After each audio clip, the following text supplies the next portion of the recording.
presence. We're about to have a conversation about I don't know. About I don't know. Yeah, we actually had some footage rolling before, and this is all raw, as you guys know. But anyways, we're about to start and talk about this. Before we start, though, want to introduce yourself? So my name is Philippe. I am from Mexico City. I'm a student at UT currently, and I actually met Vish at the gym at UT. I mean, he seemed like a very interesting guy on a very mindful path. So now we're here having a little conversation, a nice little conscious conversation. There we go. With that being said, I appreciate you introducing yourself. And I want to first say, this topic is I don't know. So I'll be honest, in full transparency, when you hit me up and we kind of talked, I was like, okay, this seems cool, and you seem like another very interesting individual on this path. But at the same time, I was like, I don't know what to expect. Yeah, right? of course. I still don't know what to expect. Of course, yeah. I'm just kind of re-emphasizing that word because it is a theme for the video, but I didn't know what to expect. And what I've kind of learned so far with this spiritual journey is how, so I learned from Eckhart, which is that you can always predict the unconscious patterns, especially amongst people that you closely know. Okay. But you can never predict really the conscious. Okay. Can you elaborate on that a little bit? Absolutely. So it is something which I want to still have to leave to I don't know as well. It's what I'm currently at with regards to, I like to call it like an iteration, right? So there's all constant iterations of, let's call it the realizations, right? Okay. So as I'm talking, it's kind of unwrapping itself. Let's just call enlightenment the quote-unquote end goal, final goal. Although I'm sure we both know, even setting it as a goal takes away from what it really is. Yeah. Because it's a future thing. So I want to preface by saying that, but just to keep the point across, let's just say the ultimate realization was enlightenment. Right? Okay. What I like to call these is mini iterative realizations. Okay. And these are essentially like, almost like my friend uses this, it's called iOS updates, right? Okay. Yeah. Which help you to get closer and closer to that realization. Absolutely. So Okay. the point I'm making is with the current iteration that I'm at, or another way of looking at it is the current level of consciousness that I have, right? Where I'm at in this present moment. It's something that resonated with me because consciousness literally is, at the core, just awareness, right? Yeah. And so, what are you aware about? What are you unaware about? So, that's a very deep question, right? Well, my bad. Actually, it was more of like a rhetorical. Oh, more of a rhetorical question. Okay. But I want you to talk. No worries. But really, we're just trying to go with this is because you asked me like what I meant by that, right? So okay. keep it simple and brief it all up. Basically, Eckhart, he'd be asked a lot of theoretical questions like what if this, what if that. Yeah. Apparently, he quoted the Buddha, for instance, right, for this beautiful quote, which was another question he was asked, which was, where do thoughts come from, right? And the Buddha apparently gave a parable, and this is to his disciples, and Eckhart's quoting him.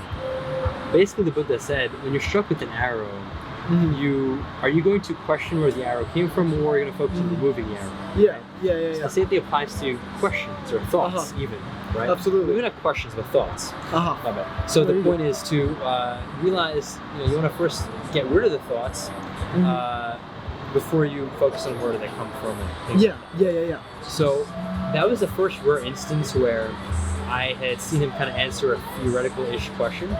But during other situations, he's usually asked by people during settings where he's essentially given hypotheticals like, if you were to do this, what would you do?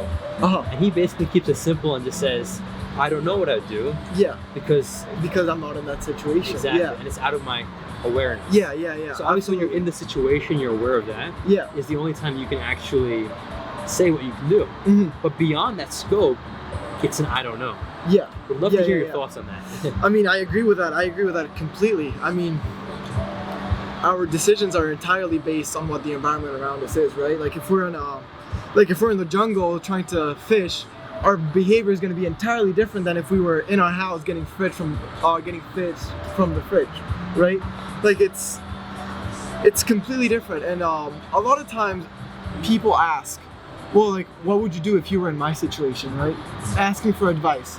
Like, hey, I'm doing this happened, I don't know what to do. Well, it's incredibly difficult for someone not in their position to really answer what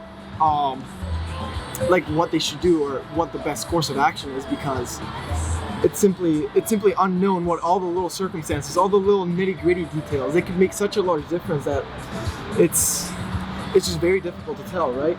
And this actually ties in with another concept of Buddhism that I really like, which is conscious speaking is a way to put it. So speaking out of what you do know and not out of what you don't know. If you start putting yourself in other people's situations. Let me pause. Yeah. Speaking out of, say that one more time. So conscious. That one line. Speaking out of what you. Speaking out of. Sorry, I just completely blanked out on the line. I think it was speaking out of what you know and not what you. Oh yeah.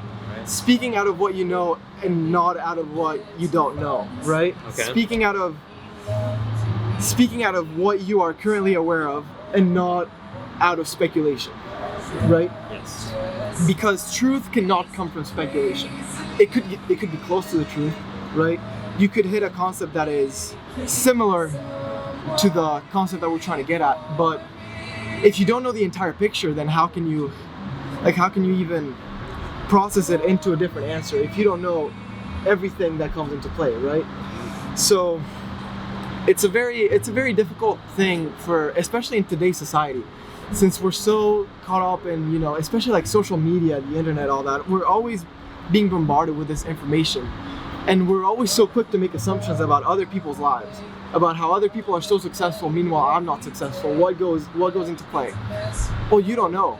You don't know what goes into play because you don't see how their lives unfold. You're not there to, you know, be aware of every moment, of every little decision that they make that's led to their transformation. You simply don't know, right? But what are your thoughts? Yeah, no, I appreciate you shedding all that beautiful light on the experiences you've had as well as the realizations it seems like you've come across. I would just, you know, maybe brief it all up and say that I very much resonate with what you're saying.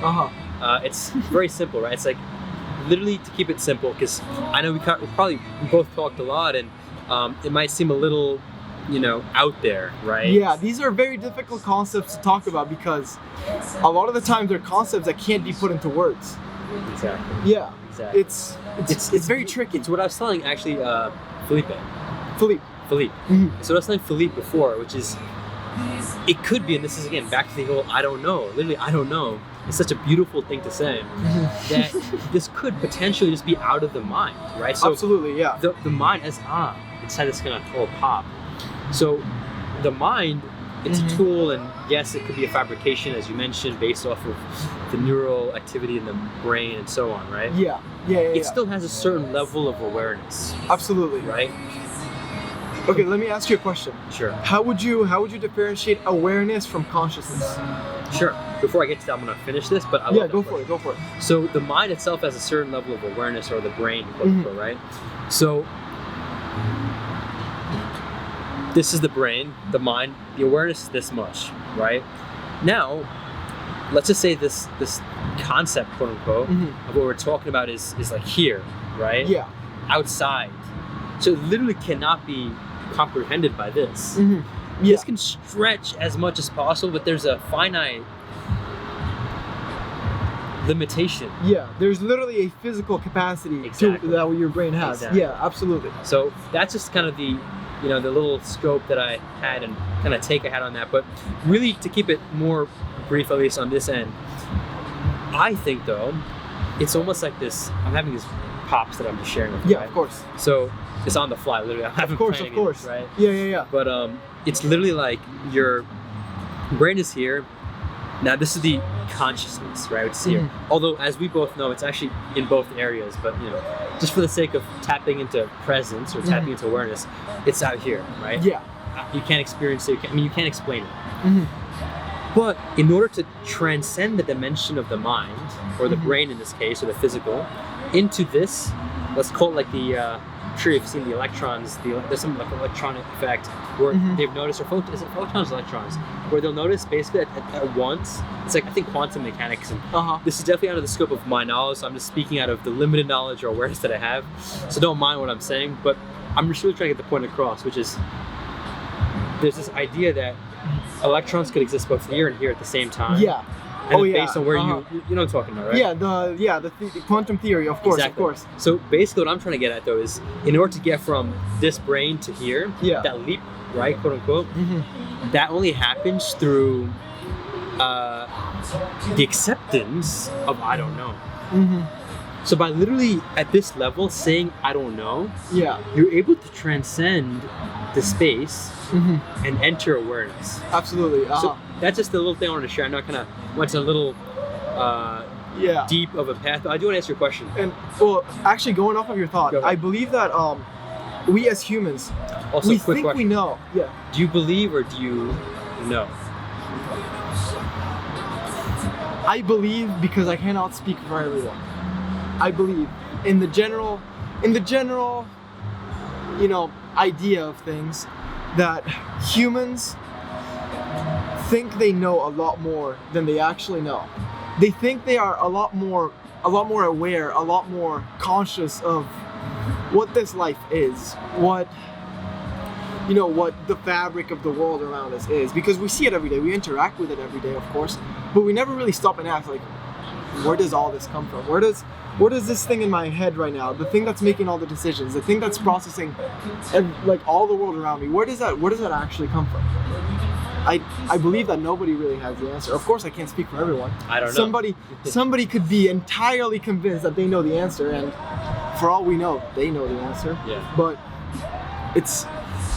I believe that we think we know a lot more than we actually know. Yes. Yeah. It was Neil deGrasse Tyson, I think I pronounced that right, a physicist. And I want to wrap this right here. We're going to continue our discussion after this, but basically what he says, which is very interesting, very powerful, and I'm going to try to recall what he said and recollect it. It's essentially along the lines of, it's on a commercial actually. It's essentially thinking, so you come to the point where you think you know enough about a subject or something to think you know it. Yeah. But the real kind of path is that you know more about not how much you know, but you know more about what you don't know. Exactly. Absolutely. So absolutely. That, I think that's a beautiful wrap to this little I don't know topic we had. We'll also talk more off camera. But hopefully that was a little teaser for y'all with describing what I don't know is, and really just sharing all this realizations that I've been having, as well as really grateful to have Philippe on this path as well with Very me. grateful to be here. Very grateful to be here. There we go. And would love to hear in the comments down below, what is something you don't know about? And yeah, comment that down below.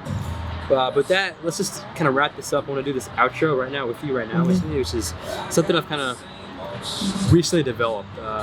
So it's like this thing you probably noticed. So we're going to first say, make a great day. So we're going to first say that to... make a great day. Make a great day. Make a great day. Take it joyfully.